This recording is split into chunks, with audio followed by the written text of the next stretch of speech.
జాగ్రత్తగా వినండి. సరే సార్. ఓకే, అంటే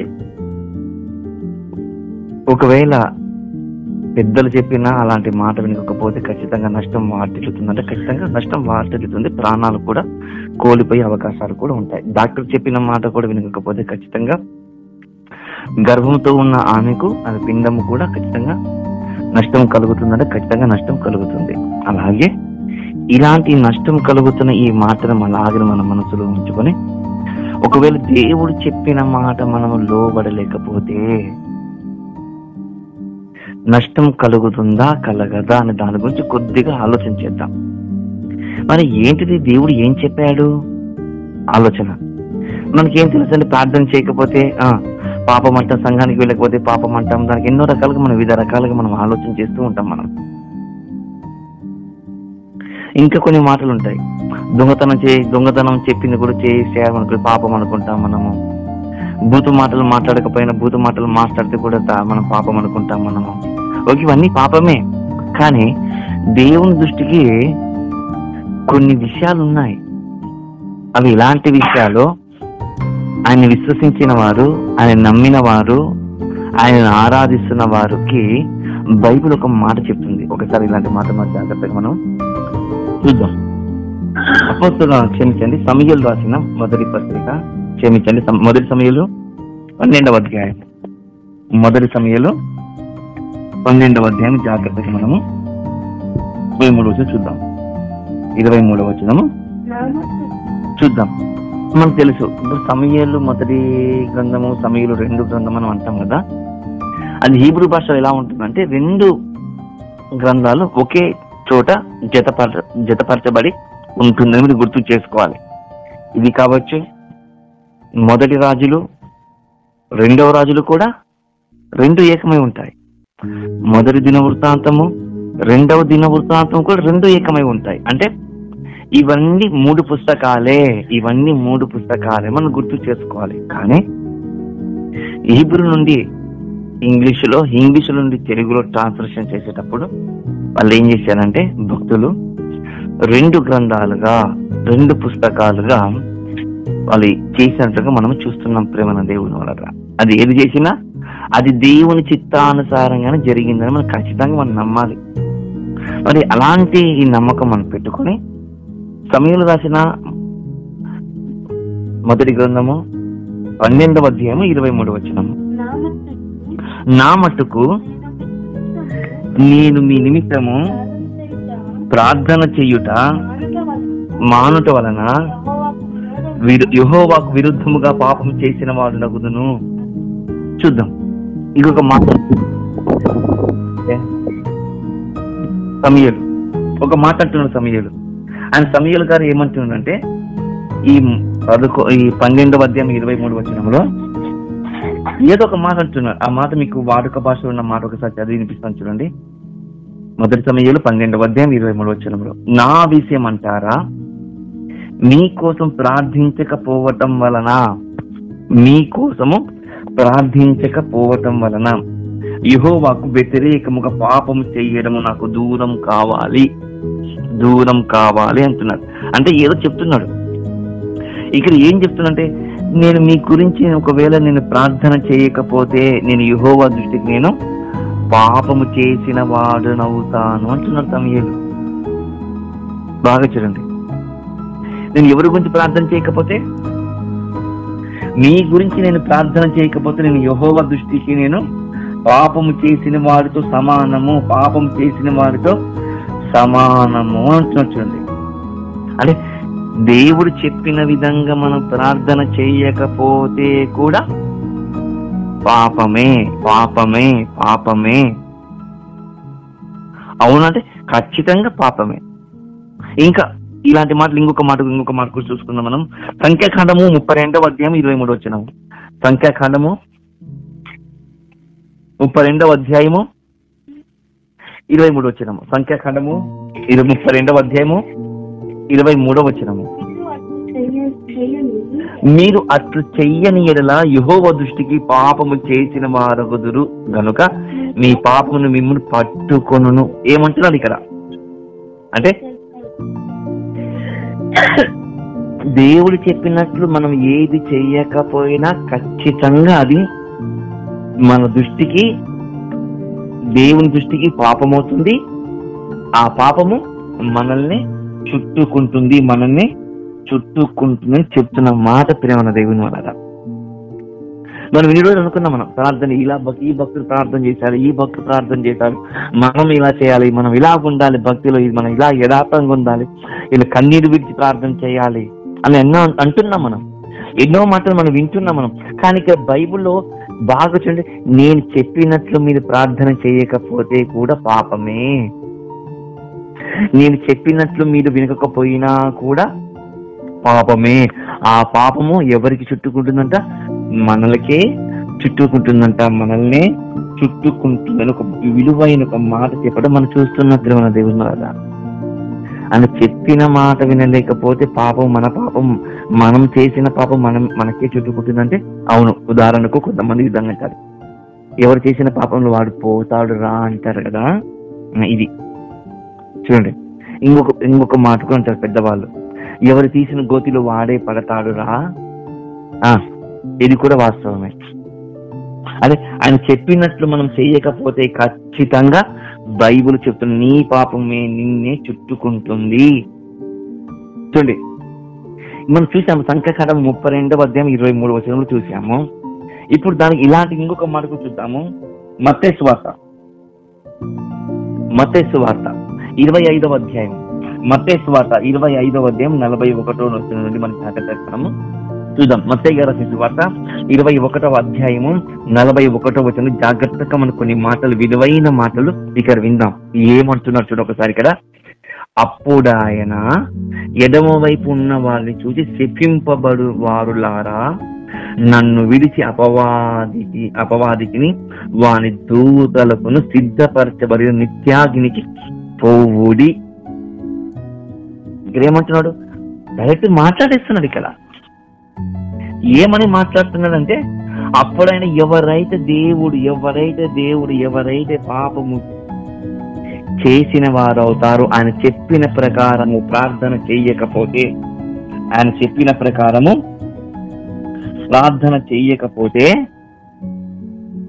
దేవుడు అంటున్నాడు, మీరు అపవాదికి అప్పగింపబడిన వారు. అపవాదిగాడును వాని దూతలను ఏ విధంగా నరకాగ్నికి వెళ్ళిపోతారో మీరు కూడా అలాగనే వెళ్ళిపోతారు ఆ నరకాగ్నికి అని చెప్తున్నమాట. ఎందుకు దేవుడు అంత కఠినంగా చెప్తున్నాడు? ఎందుకంత కఠినంగా చెప్తున్నా? ఏదో ఉంది, ఏదో చెప్తున్నాడు దేవుడు, ఏదో ఒక ఆలోచన ఉంటేనే ఇలాంటి మాట చెప్పారు ప్రేమ దేవుని వల్ల. చూద్దాం ఇంకొద్ది ఒక మాట చూద్దాం ప్రేమ దేవుని వల్ల. ఇలా ఎవరైనా ప్రార్థన చేశారా? దేవుడు చెప్పినట్లు దేవుడు మాటకు లోబడకుండా ఉంటే తప్పు చేశారు. ఒకవేళ దేవుని మాటకు లోబడి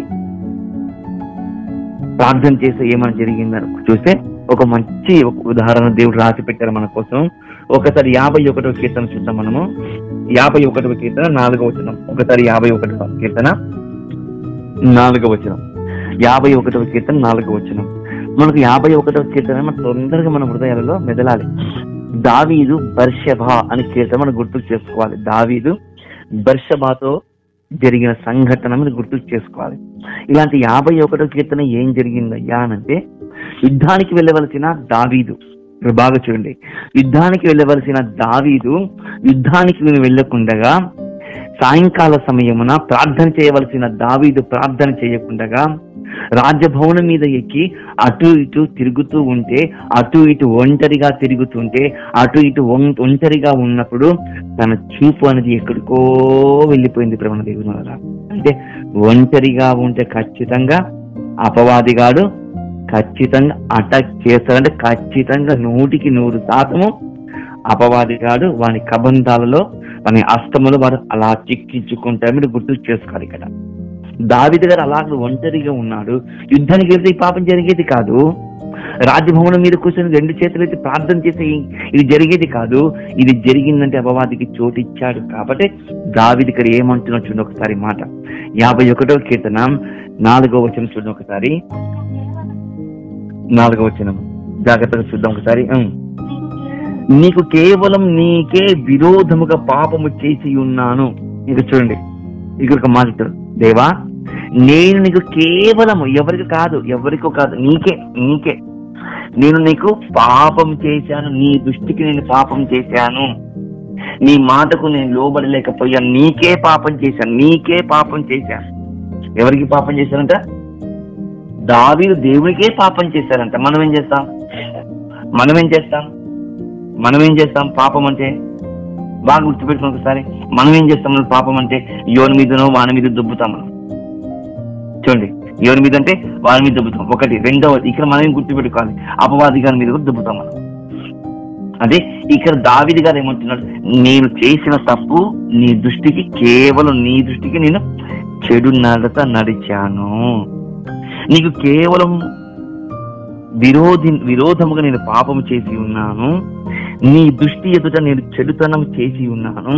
కావున ఆజ్ఞ ఇచ్చినప్పుడు నీవు నీతిమంతుడుగా అగ్గుపడుదువు, తీర్పు తీర్చేటప్పుడు నిర్మలుడుగా అగ్గుపడుదువు. ఒక మాట కనబడుతుంది కదా. ఇక్కడ ఏం చెప్తుంది బైబుల్ అంటే, ఒకవేళ నీవు నీతిమంతుడుగా నీవు ఆజ్ఞ ఇచ్చినప్పుడు నువ్వు ఎలా ఉంటావో తెలుసా? ఈ ప్రపంచంలో ఎవరు లేని నీతిమంతుడుగా నీవు కనిపిస్తావు.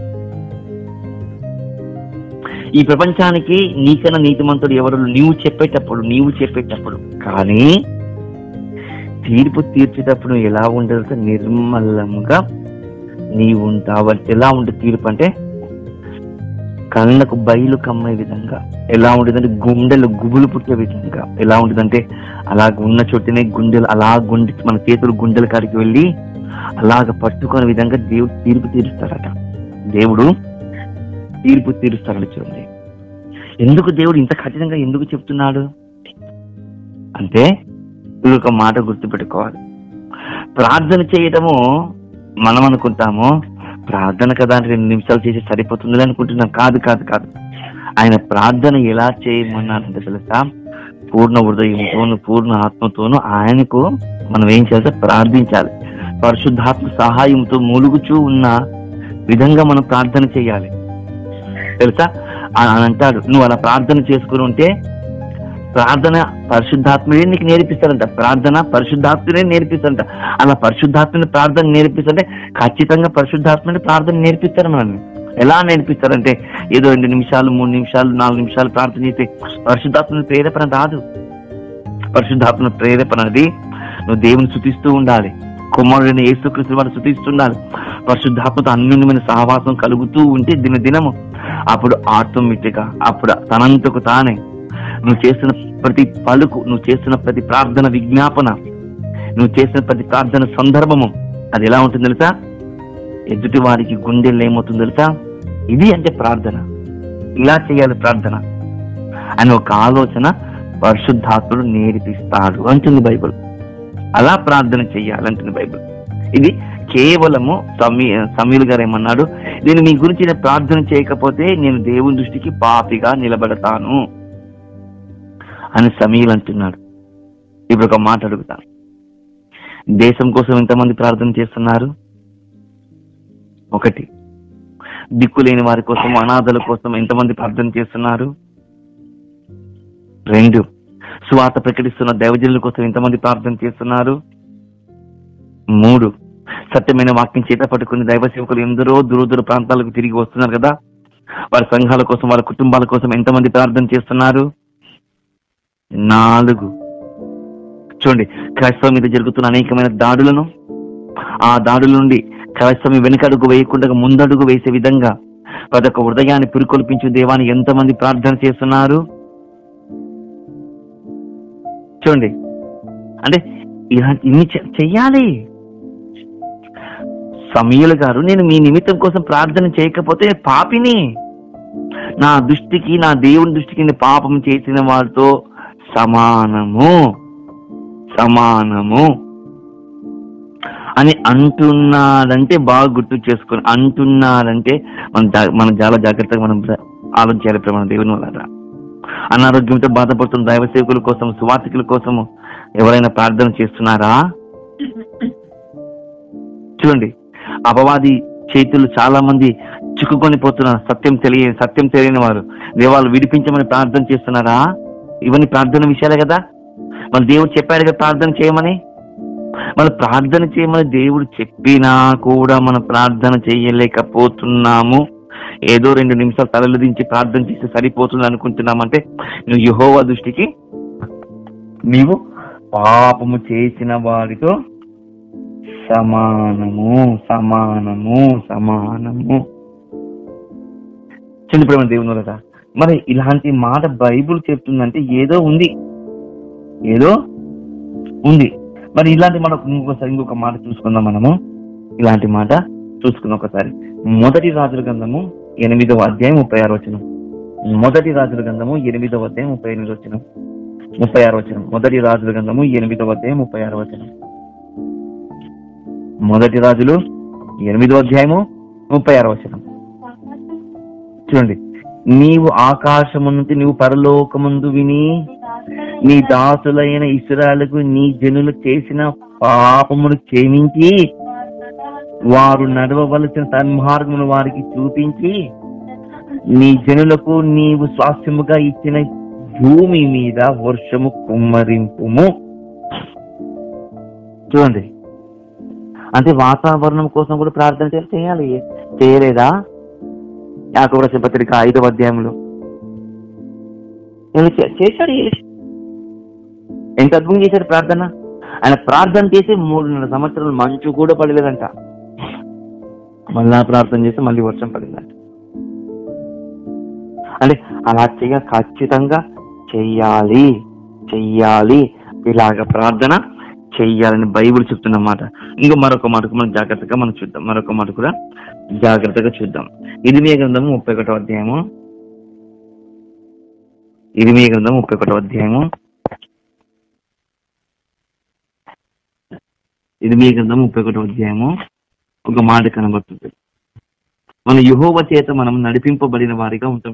ప్రార్థన చేయకపోతే మనము దేవుని చేత నడిపింపబడమట. ప్రార్థన చేయకపోతే మనము చూద్దాం. 9వ వచనం 31వ అధ్యాయం 9వ వచనం. 31వ అధ్యాయము 9వ వచనం.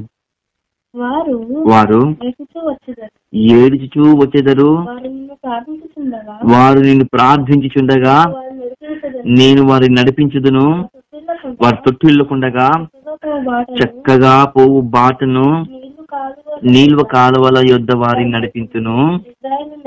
ఇశ్రాయేలునకును నేను తండ్రిని కానా? ఎఫ్రాయిముకు నా జ్యేష్ఠ కుమారుడు కాడా? అంటే ఏమో అంటున్నా. చూడండి, ఏమో అంటున్నా అంటే ఏదో ఉన్నది. ప్రార్థన చేస్తే ఖచ్చితంగా నేను నడిపిస్తాను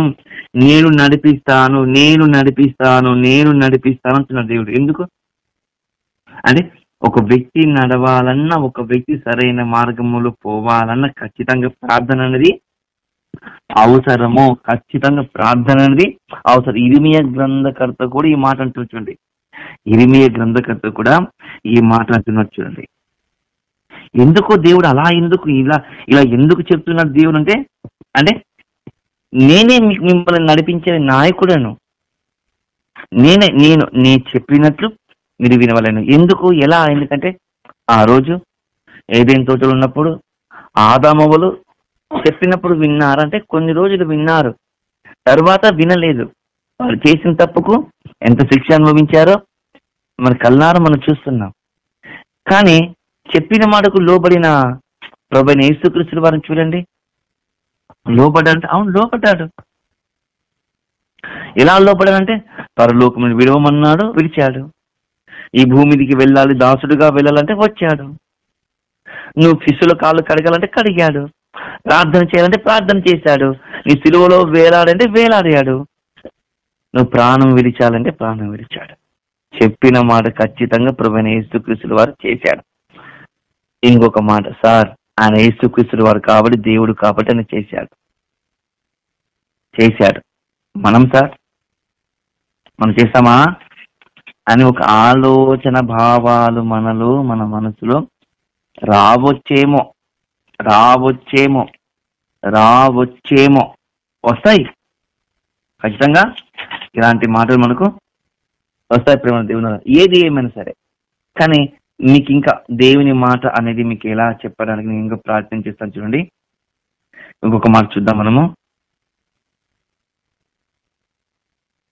ఒకసారి చూడండి, ఎజికేల్ గ్రంథము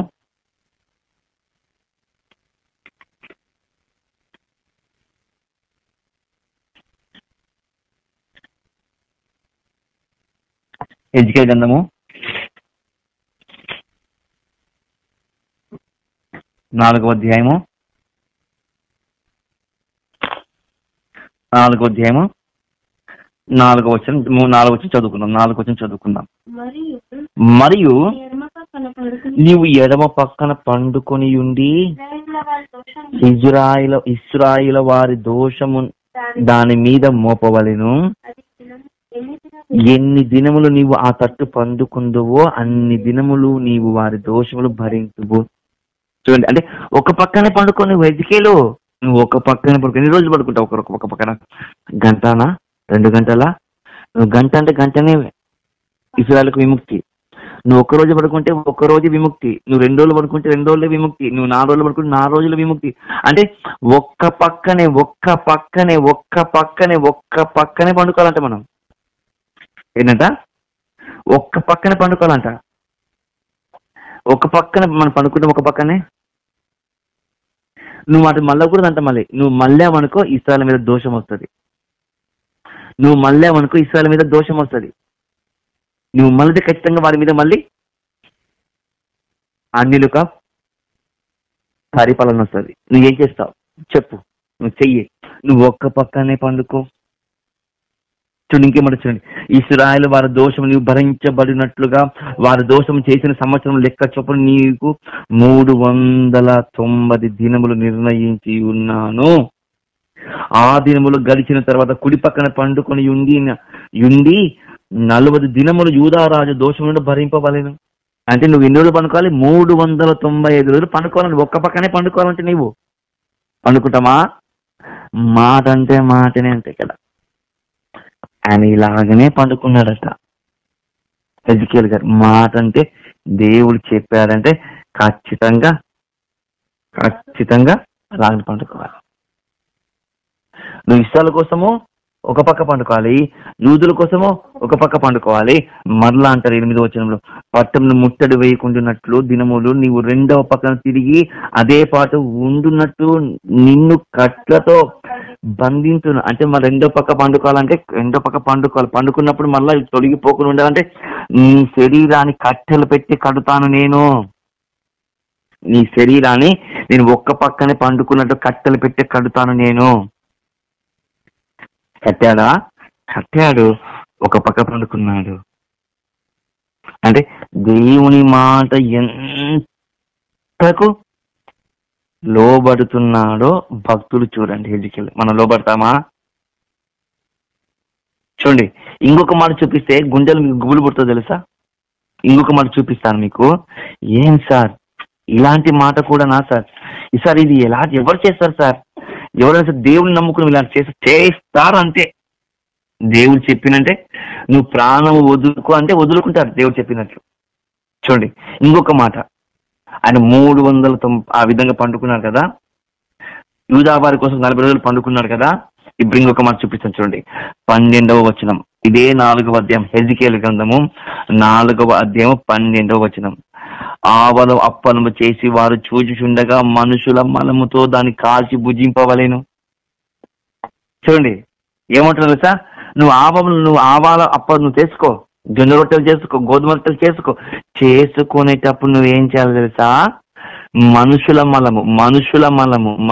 మలం అంటే తెలుసా?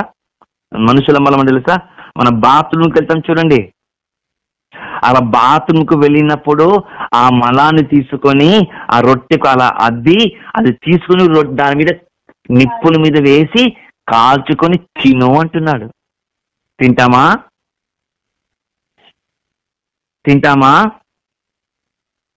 చూడండి, అంటే దేవుడు ఎంత కఠినంగా చెబుతున్నాడు చూడండి. ఎందుకంటే దోషము పోవని చెయ్యాలి,